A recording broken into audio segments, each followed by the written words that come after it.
Ce sont des faux iPhone 16 Plus. Truc de malade. Chaque année, c'est la surprise. Vous adorez cette série vidéo que je fais depuis pas mal de temps, celle où je vous présente des contrefaçons de produits tech. Et en effet, il y a beaucoup d'Apple. Ne me demandez pas où je me les procure. Derrière, c'est vraiment un message de prévention pour vous alerter que malheureusement, sur les sites de petites annonces, il y a beaucoup d'arnaques. Et plus le temps passe, plus il y en a. Je vais vous donner un maximum d'informations pour que vous puissiez éviter de vous faire arnaquer. Quelles sont les différences entre vrai et faux? Et ce qui est ouf, c'est que j'ai carrément les factures de chaque iPhone. T'as le numéro de série. Bien entendu, voilà, ce sont les iPhone 16 Plus les plus chers, 1500 balles pour chacun là. Et bien entendu, ça n'a pas été acheté ce prix-là. Bon, je pense qu'il est temps de découvrir tout ça.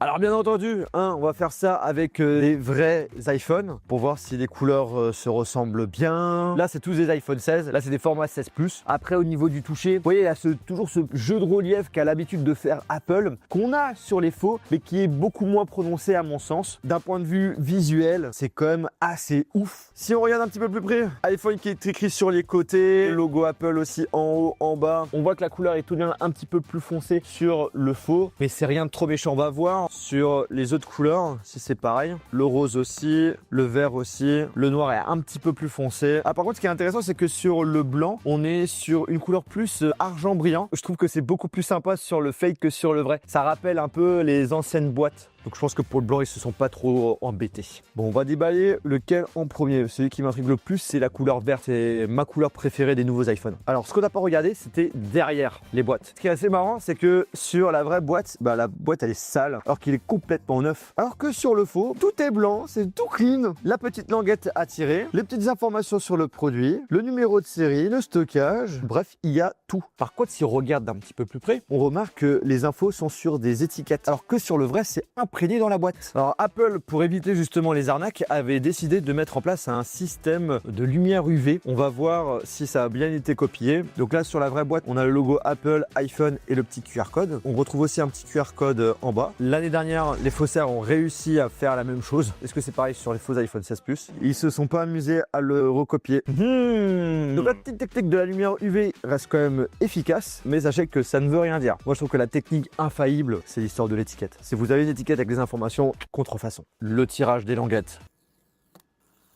Parfait chez Apple. Sur le faux iPhone. Ouvrons ça.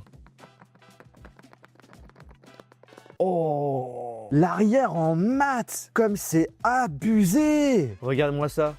C'est de la merde. Tu peux carrément l'enlever. Comme ça, vous pouvez avoir un aperçu de comment est l'intérieur du faux par rapport à ce que j'avais déjà fait dans le passé. C'est beaucoup plus propre.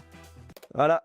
Ça reste visuellement assez haut de gamme. À part cette histoire de vitre à l'arrière qui s'est barrée, on a le logo Apple qui brille, mais qui est un peu moins prononcé sur le faux. La partie bloc photo, ça reprend bien deux capteurs. On a le flash, il est beaucoup plus gros chez Apple. On est sur un effet glossy brillant. Il est beaucoup plus quali sur le vrai et ça brille beaucoup moins. On est sur un vert plus foncé. Donc là, on est plus sur un vert un peu bleuté. Le contour, c'est comme sur la boîte, c'est plus foncé que le vrai. Ils ont faké le caméra control. La petite protection d'écran, ils ont recopié les petits icônes, mais par contre, ça ne change pas de couleur. Alors que de base, ça devrait changer de couleur par rapport à l'iPhone que vous avez choisi. Tu ouvres ta boîte, tu tombes sur ça. Bon, c'est un vrai. Câble USB-C vers USB-C. Il y a un petit poil. Il fait vraiment quali avec l'épingle de tireur nano SIM. Après, on a la petite pochette notice qui est beaucoup plus légère sur le faux. Alors que sur le vrai, ça s'enlève comme il faut, c'est très propre. T'as beaucoup plus de langue. Si je devais donner une note sur la boîte, c'est 9 sur 10. Après, visuellement au niveau de l'iPhone, il y a quelques défauts, mais je donne quand même un bon 8 sur 10. Par contre, quand on va commencer à allumer, là, c'est une autre histoire. Mais avant, on va découvrir les autres couleurs.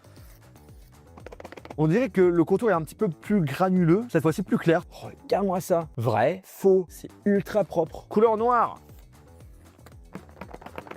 C'est propre. Sur le faux, le contour brille un petit peu plus. Mais c'est propre. Ils ont réussi à copier le beau noir de Apple. Le blanc. Ah, presque.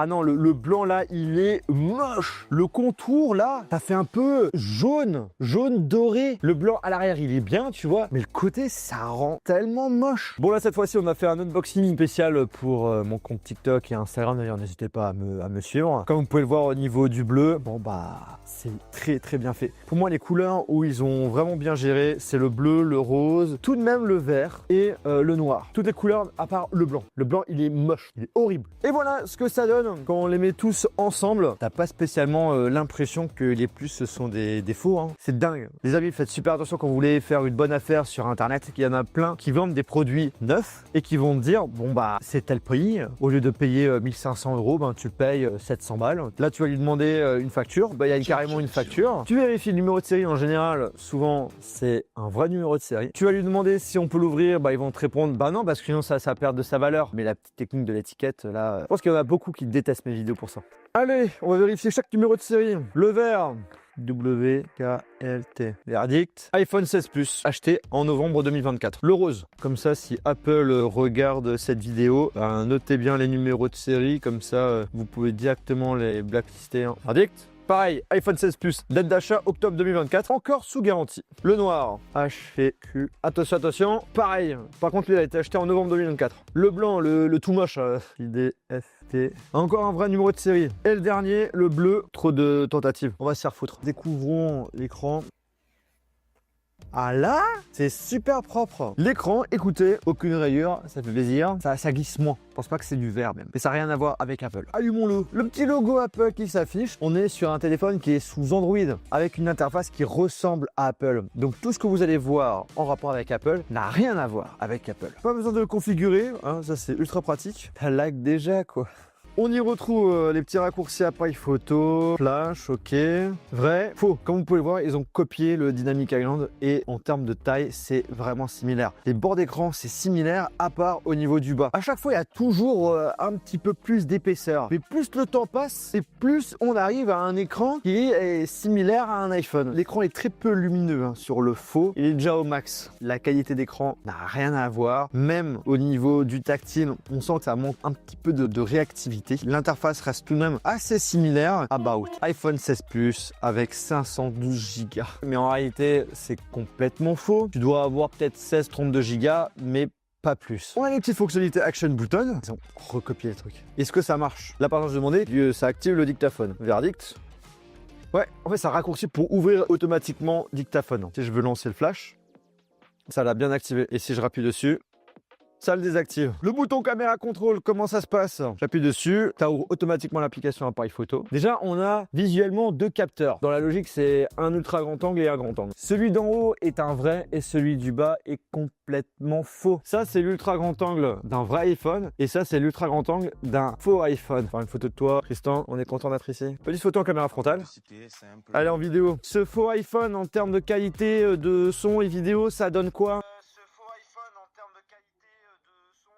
Alors en effet, c'est pas du tout beau à voir. Oh, caméra frontale, sympa la photo. Pour un téléphone autour de 100 € par contre, faut rester objectif. Je suis agréablement surpris par contre là.